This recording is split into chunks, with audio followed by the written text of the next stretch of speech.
Misener, the General Manager for the Outlet Shops at Gettysburg. On behalf of Horizon Group Properties and the Outlet Shops, I'm thrilled to welcome you to the property as we celebrate a very special day for this community and the entire country. We're proud to become part of the continuation of the Living Legacy Project through the efforts of the Journey Through Hallowed Ground. It's a great privilege to be a small part of this historically significant and important living memorial, which honors the 620,000 fallen soldiers of the Civil War. Our guest arriving via Route 15 will be welcomed by 25 rising sun redbud trees along our property's border. In addition, a memorial grove was planted near the historic Civil War barn beside our movie theater. Thank you to the great work of the service members of the Pennsylvania National Guard and the community volunteers who have been planting the trees all morning and worked diligently to make this day happen. As stewards of this property, we will cherish this distinguished honor and make sure that these trees are lovingly cared for and nurtured so that they grow and bloom even more brightly as time goes on. We also promise to ensure that all of our visitors know and understand the story behind these trees and why they are here.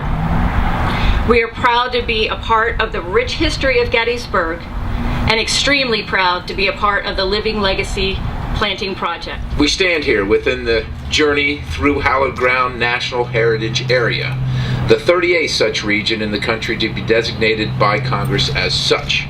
Within this National Heritage Area that the largest concentration of Civil War battlefields exists. I think that's somewhat evident by the map here.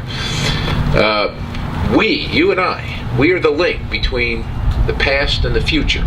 And so therefore it is fitting that we are here to dedicate trees to honor the fallen from one of America's most defining moments.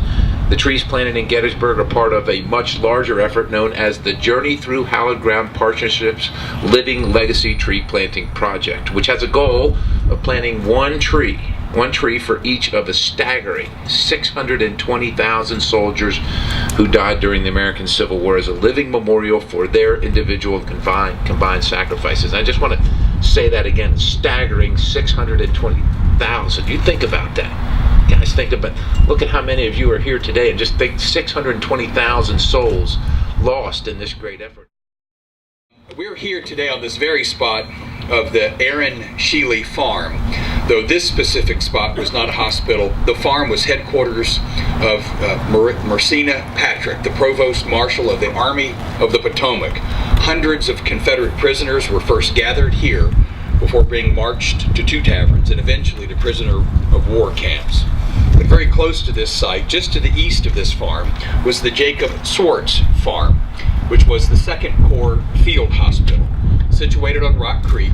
Adjacent to it was the George Bushman Farm, which was the 12th Corps Hospital. Beside that is the Michael Phiel Farm, which was the 5th Corps Hospital. Few other complexes of farms saw more suffering than did these sites, where thousands of wounded Union and Confederate soldiers were treated in what we would be considered today the most primitive of conditions. Lack of shelter and proper medical care added to the suffering until late on July 5th, when the first wagons began bringing tents, medical equipment, and supplies. Within hours, a vast tent city was erected in the most worst weather conditions we can imagine. Heavy rains and flooding that downed numerous trees, but also numerous wounded, helpless soldiers who sheltered in the woods close to the banks of Rock Creek. Still, there would be shortages throughout the hospital's existence through July until the last were sent to Camp Letterman, just on the northeast side of town here. The only thing remained were the graves of over 300 Union and Confederate soldiers aligned in neat rows on Red Hill, nearly just a half a mile from this very place we're sitting right now. The 2nd Corps Hospital, just to give you an example of the numbers of dead, 437 soldiers lost their lives, 192 of those Confederate.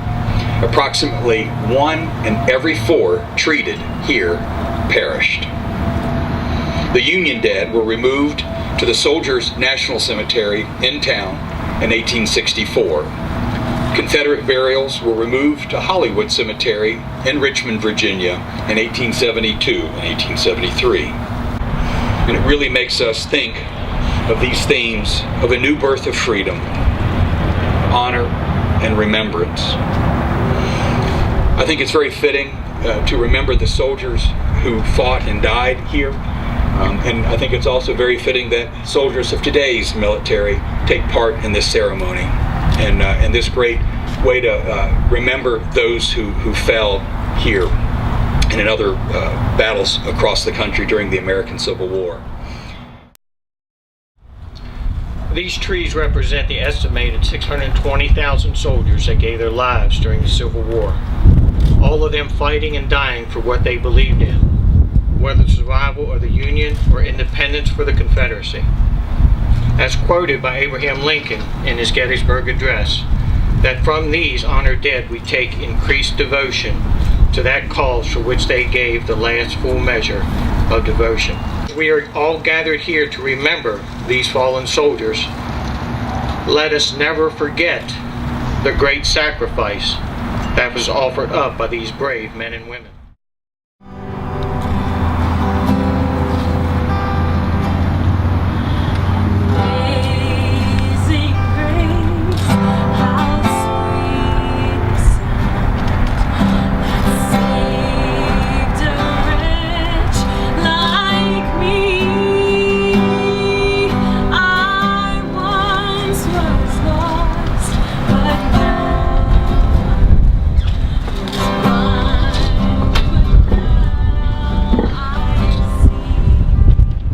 This is my commandment, love one another as I love you. No one has greater love than this, to lay down one's life for one's friends. As future generations gaze upon these trees, help them, Lord, to understand what devotion these soldiers had for their country and beliefs. And let them also comprehend the sacrifices made by their forefathers to preserve this great nation. As we stand together, united and under one flag, let us also ask you to heal our land and strengthen our people. Let us also pray for all those in authority over us.